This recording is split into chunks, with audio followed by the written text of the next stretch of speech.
This is a parliamentary petition in accordance with the Parliamentary Papers Act 1840. It is the Heart of England NHS Foundation Trust.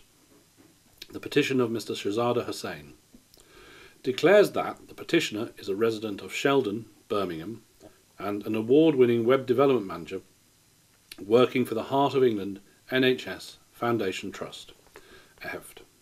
In 2006, Mrs. Lisa Thompson, Corporate Affairs Director, appointed her stepson, Chris Thompson, to a post within the Trust and placed him in my department under my supervision. I requested his dismissal on performance grounds, and this was agreed. From that point, I noticed a change in my treatment within the organisation, with a pattern of harassment and bullying, including having to give up my office and being made to work from home for 3 years. I made a formal complaint to the Chief Executive, Dr. Mark Newbold, and by doing so did a protected act. Dr. Newbold is the champion of the whistleblowing policy, and he has declared publicly in an interview with the Solihull Times newspaper 21/6/13, as well as in blog posts, that he has an open door policy for staff and that notice should be taken of whistleblowers. However, his response to my complaint was to refuse to see me, and he referred me to the Director of Workforce, Mrs. Hazel Gunter, who attempted to dissuade me from progressing this. I was still suffering from severe stress when Mrs. Thompson suspended me on the basis of informal feedback she had received from KPMG. Whilst ill, a colleague of mine, Mr. Glenn Mannion, gained unlawful access to my private server, without my knowledge or consent, in contravention of the Computer Misuse Act 1990, and downloaded my private data onto an NHS computer. Evidence shows that the information he obtained from my server was to be later used to support an unfounded allegation of fraud by abuse of position against me. I was desperate to prove my innocence and get back to work, and hold Mrs. Thompson, Mrs. Emma Hale, Directorate Budget Controller, and Mr. Mannion accountable for their conduct. I made a formal complaint to the Economic, Serious and Complex Fraud Unit of West Midlands Police, who determined there was prima facie evidence of a crime, and they issued a crime number 20BE/196044B.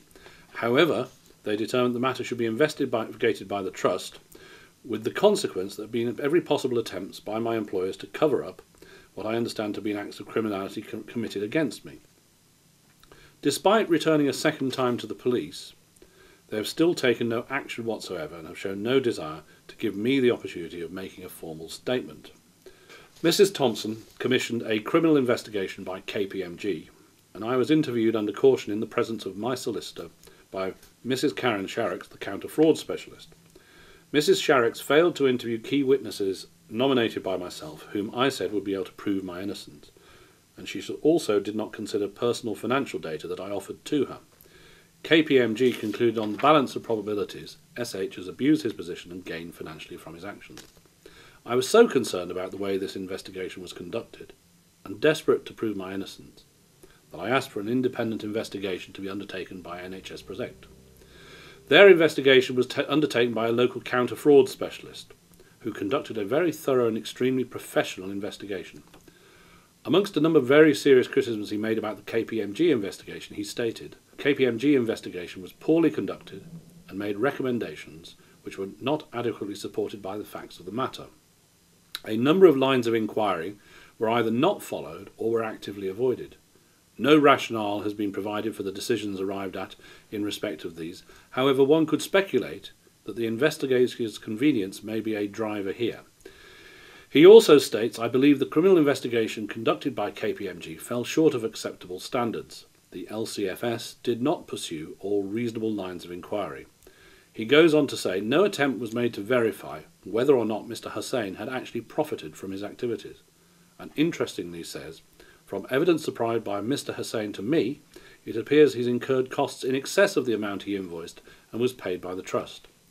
Finally, he says, the LCFS undertook to inform NHS Protect for them to consider the evidence, and this simply did not happen.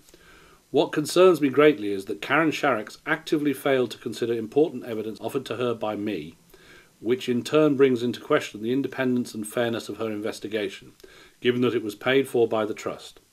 and whether such investigations are wielded by employers as a weapon to prevent whistleblowers from speaking out.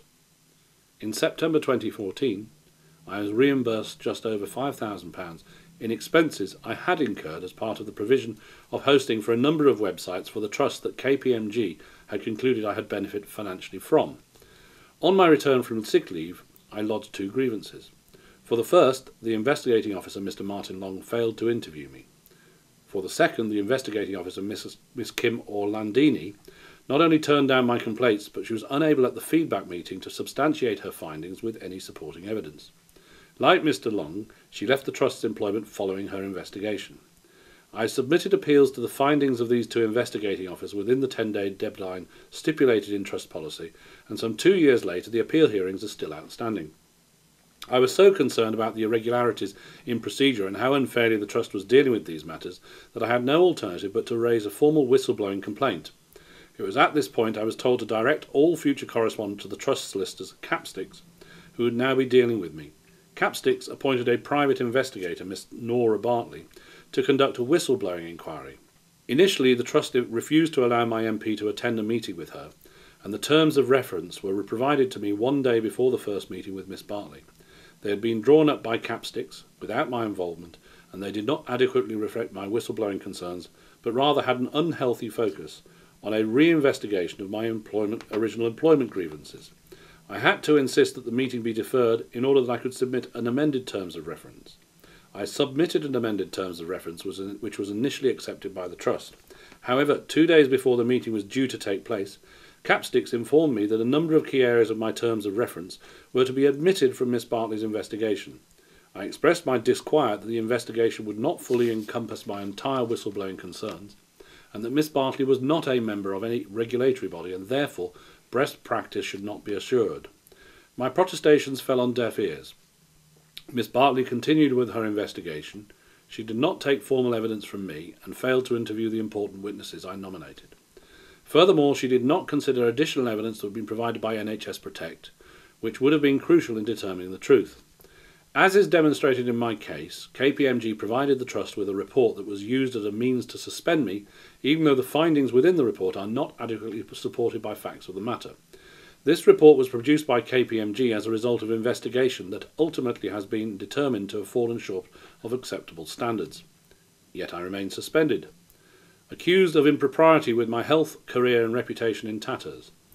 The Trust has been unable to tell me how much was spent on the criminal investigation conducted by KPMG, and claim that they purchased an annual local counter-fraud package from them. I have put in a Freedom of Information request for this information in the wider public interest.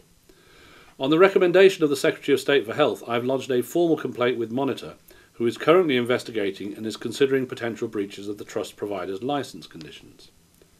NHS employees are being encouraged to raise concerns in the wider public interest. However, as the systemic failing in the petitioner's case demonstrates, it is not a safe environment in which to do so. To further compound this problem, the petitioner's case also highlights a lack of support towards whistleblowers. There's not an organisation in the country that has the remit or authority to take ownership of a whistleblowing complaint in its entirety and investigate all intrinsically linked matters. Heft took the decision to spend huge amounts of public money commissioning the services of Capstick solicitors, KPMG and Nora Bartley, when the petitioner took the courage to raise his concerns. It seemed that people he was raising concerns about were ultimately in charge of determining proceedings and commissioning supposedly independent investigations on themselves.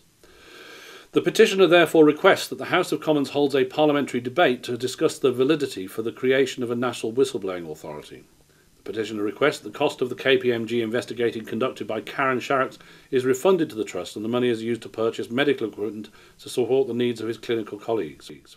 The petitioner also requests that the House of Commons Public Accounts Committee reviews how accountancy firms are commissioned to write reports which are thought to be independent, but in fact the conclusions are driven by the demands of the commissioning body, and the ICAEW refuses to investigate. Further requests that the details of how I was persecuted as a reasonable whistleblower are considered by the Health Committee with a view to changing regulations to stop this happening to other people in the future.